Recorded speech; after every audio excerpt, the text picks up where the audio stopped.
Today, I'm going to discuss three things out what it is I know money and understand. What it is, what it ain't, it's your boy Carlton with another video for anything, everything, where I talk about anything I want and everything that comes to my mind. Today's video, I want to dive into one of the biggest problems that I see everybody faces, especially to almost everybody that I run into, and that is their mindset. I realize that a lot of people's mindset usually hinders them from taking necessary risk, from doing what needs to be done, and being able to see clearly what I mean when I say to do certain things or not to do certain things. What I realized from studying certain rich people and other people that's just been successful and have a certain type of work ethic is a lot of them share the same mentality on the way they view money, the way they view networking, the way they view friendships, the way they handle money when it comes to family. It's almost as if everybody borrowed from each other's playbook. But then when it comes to certain people that haven't passed that certain threshold, you realize that they all deal with the same mentality, right? And number one, I would say the first bad mentality a lot of people have is the way they view money.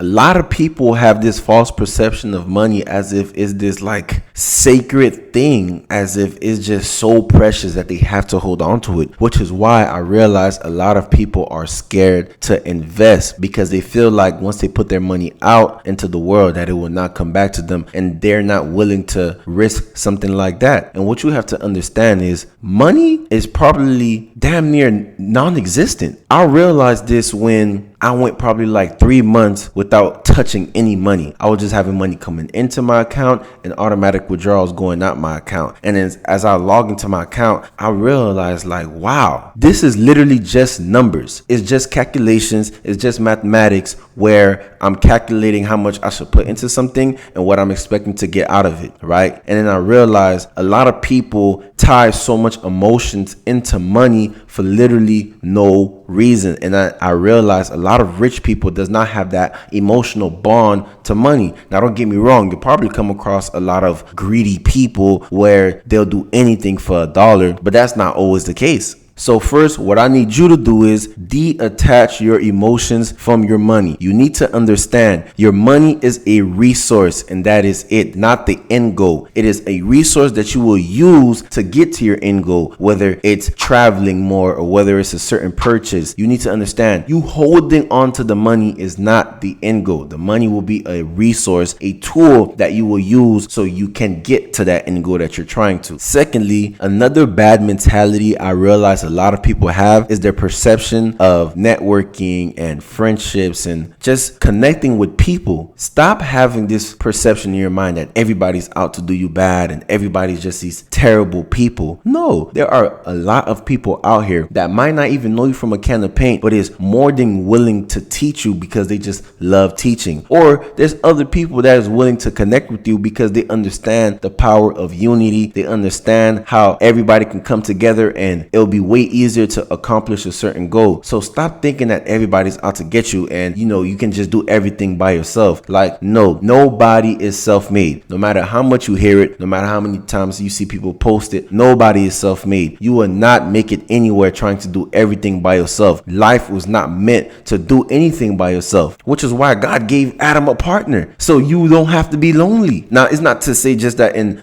I guess relationships, since husband and wife, but I mean in life period. We are not meant to travel this road alone. Bring someone along with you. Find other people that you can bring along with you. And lastly, oh my Lord, this is the worst of it all. Everybody have this perception that they will wake up one day, create an LLC, then tomorrow make $100,000 out of thin air. Listen, life does not work like that. Just because you open up a business does not mean you will be successful the next day. Just because you invest $40,000 or whatever the case may be does not mean you will double your returns in 3 months. It does not work like that. So you need to set your expectations. For someone to get 10% of their money within a year of it invested, they call that a great year. Just 10%. And here you are thinking that you're going to get 10,000 and you're just going to double it like that out of thin air. It does not work like that. Adjust your expectations for how you will make money. Stop having these false perceptions thinking you're going to make a whole bunch of money if you just invest this amount of money. It will not work like that. And then when those numbers come to you, you're going to be disappointed because you thought the business and financial world was a little bit more glamorous and a little bit more quicker. And I'm sorry to disappoint you. It does not work like that. Now, I hope I was able to shift some expectations and bring a little bit more clarity onto how you can better yourself by changing your thinking. A lot of people will do way better in life if they just reprogram their mind. If they can take out all the bad advice they received, all the toxic mess that's in their mind that they've probably got from someone else, if they were able to take that out of their mind and reprogram it with what is correct, with what is true, with what is right, a lot of people will not go through the things that they go through. Actually, I'm going to give you guys one more thing that completely, utterly messes up everyone's life, and it's how you spend money. And I can definitely attest to this because even in my previous videos, I've said this over and over, how when I first started making money, how loosely I started spending it, how recklessly I started spending it. And the funniest thing about it is I see people that don't even have the money to spending it. How are you going to change your predicament if you cannot be self-controlled in how you spend your money? Guys, listen. The other day, I had a friend that's, he's working, he's getting ready to start his rental car business, and he calls me and tells me that he just bought a new car. And before he even tells me what car it was, I said, listen, go return it right now. Go return it right now. What type of money are you making to think you can handle $1,000 car payment and then probably like another $300 in insurance? You think just because you can handle it, you think you should spend it? That's not how it works, and that is not wise. That is not smart. You need to control your spending. Learn how to live uncomfortable. If you have a certain type of car, I want you to go trade that car in and get a cheaper car. If you're living in a luxury apartment,